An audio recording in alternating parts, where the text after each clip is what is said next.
So we're working on the Cream Puff 83 GMC. I noticed recently while it was warming up, it was dripping enough coolant. I think it's coolant that probably ought to address it. And when I went to top it off the other day, the radiator was really low. So I looked in here and it looks like you can see that spot on the far side, if it'll focus away from us. Looks like that's probably where it's coming from. So we're gonna pull the shroud off, which is this guy. I've already pulled, there's 3 bolts across the top and 2 on the bottom, pretty easy to find. And then we're gonna pull the fan off so that I can get the shroud and the fan both out. And then once they're out of the way, we'll start it up and let it run just long enough to see if we can see where the leak comes from. I don't have a pressure tester. If I did, you just do that, put pressure into the system and wait for it to ooze out of wherever it's coming from. But, you know, there's a proper tool for every job, but I don't have all those tools. So we'll do it this way. Stand by. So a lot of these old cars have where this shroud is 2 pieces. It's split somewhere, I don't know, halfway down, right about there. And then it's considerably easier to take out. This one is a 1 piece. So I just went ahead and wiggled the fan out. It just unbolts 4 bolts off the front of the water pump. And then I put a couple of nuts back on there to hold that pulley on so the belts don't come flying off. And now I can look down in there without getting my face chopped off. And we'll fire it up and run it and see what we can see. But I'd say that's a pretty good indicator that it's puking right there. We'll see in just a minute. So we let this thing run a few minutes and it still looks about the same as it did before. But I noticed that we definitely have coolant running out of the bottom of here. It's kind of a rusty, wet mess. See it right there, running down off all the other dirty, nasty stuff. Let's see if we can get under here and show you what I see. So that right there, with the nasty running off it, is the lower radiator hose, which I thought, oh, okay, radiator hose is easy enough. But then if you look just a little further, you can see the end of that radiator hose, and you can see that rusty trail of tears. What that radiator hose is attached to is a water pump. And the bottom of the water pump, I know from previous experience, maybe on the side of the road in the middle of nowhere, has a weep hole in the bottom of it. And when that water pump starts to go bad, it pukes out that little weep hole, which, as much as it stinks to have the leak, it's nice that it told me ahead of time so that I could get it home and fix it on a concrete floor inside out of the rain, rather than just coming apart into pieces. So we'll go get a water pump and maybe even the lower hose. Just gonna spoil this thing rotten and give it, you know, new parts when they're only 40 years old. So we'll continue with that. It looks like it's a good thing I didn't go all smarty pants and just order an expensive radiator. Okay, we got the Cream Puff all tore apart. You can see there's a hole where the water pump should be down in there. And really, there's not a ton you have to take off to get to this. We fished the fan shroud out of here. Just took the alternator loose and flipped it out of the way on the bottom bolt, the real long one that goes through.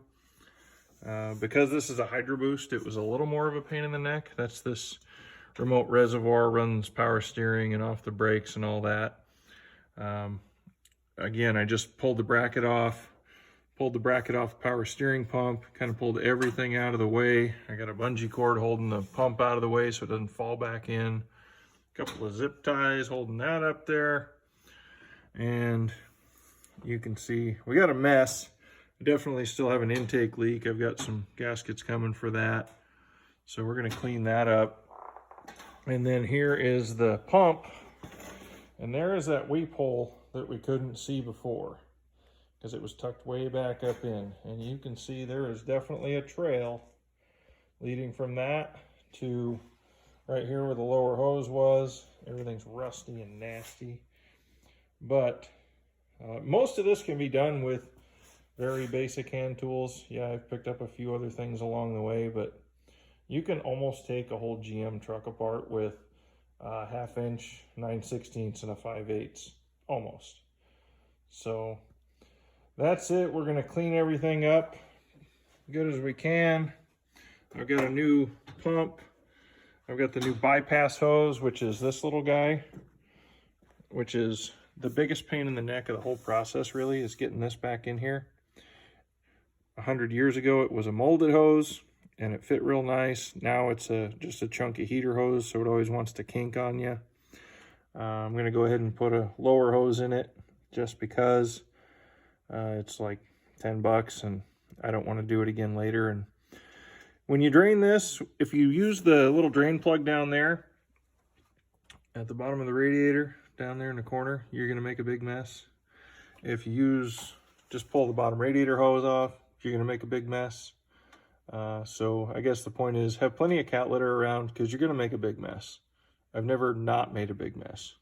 So anyway, we're going to get her cleaned up and hopefully back together and back on the road. So we got the new water pump in. I just wanted to mention a couple of things, because I complained about the fact that they don't do the molded heater hose anymore, or bypass hose.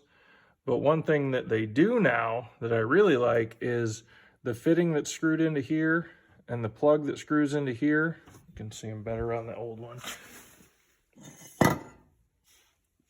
You used to have to try and wrestle those out of the old one and put them in the new one, and you don't anymore. It came with new ones, so that's kind of awesome. Something else to think about if you haven't done this before is when you're putting these hose clamps on, try and think about which way you want them to be facing to be easy to get at later on, so that you can get a screwdriver in from the top. Same with that lower hose. And then that one's, see if we can get the angle of the dangle right here, sticking out to the side, way out there, so that we can get to all of them later if we need to, if they just needed tightened down or something. And then when you're doing this stuff, think about what you might be leaning on. Like I've been having to be real careful of this guy. That's my air conditioner line. And in Texas, that's pretty important. We want to keep that working. So when you're leaning over, reaching in, getting stuff, make sure you're paying attention to what you're pushing and pulling on, that you might be tearing up by doing that. So we'll go ahead and get everything put back together and fire it up and see if we've got any new leaks or any old ones that are still here. You never know. So here's something they don't give you new with the water pump, is water pump studs.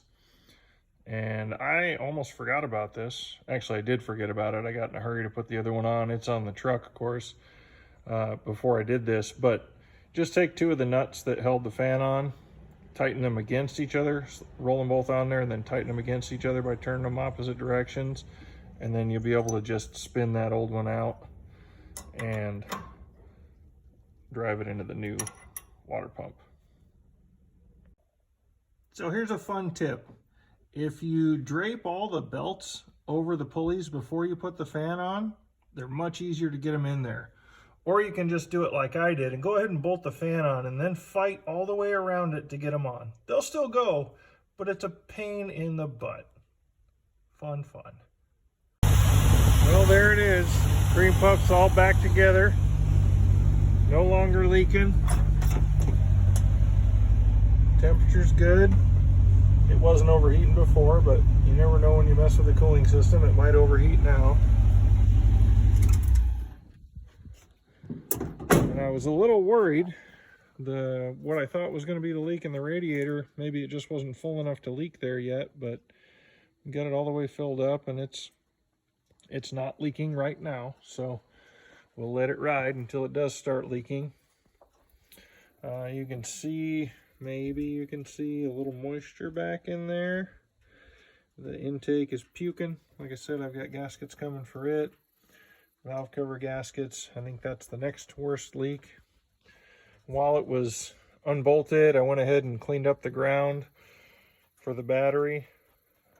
These don't have a ton of electronics on them, but the ground was dirty and greasy, so I just scratched it up and made it make better contact. We'll probably do intake and valve covers in a future video. I may do something different with the recovery tank, the puke tank. It doesn't look like it's functioning the way it should be. It's keeping coolant from hitting the ground, but it's definitely not ideal. But we got this put together. Little to no skill. About $100 in parts, mostly because I bought pre-mixed coolant because I'm lazy. And we did the lower radiator hose and the bypass hose while we were in there. And it was all done with very limited skill. You could do it all with a basic set of end wrenches if you had to. Of course, ratchets and air tools and stuff like that make it faster and a little easier. But this kind of stuff can all be done by the average guy with little to no information about it. Thanks to YouTube and the internet, you just start taking stuff apart and you figure it out as you go. So until next time, good luck.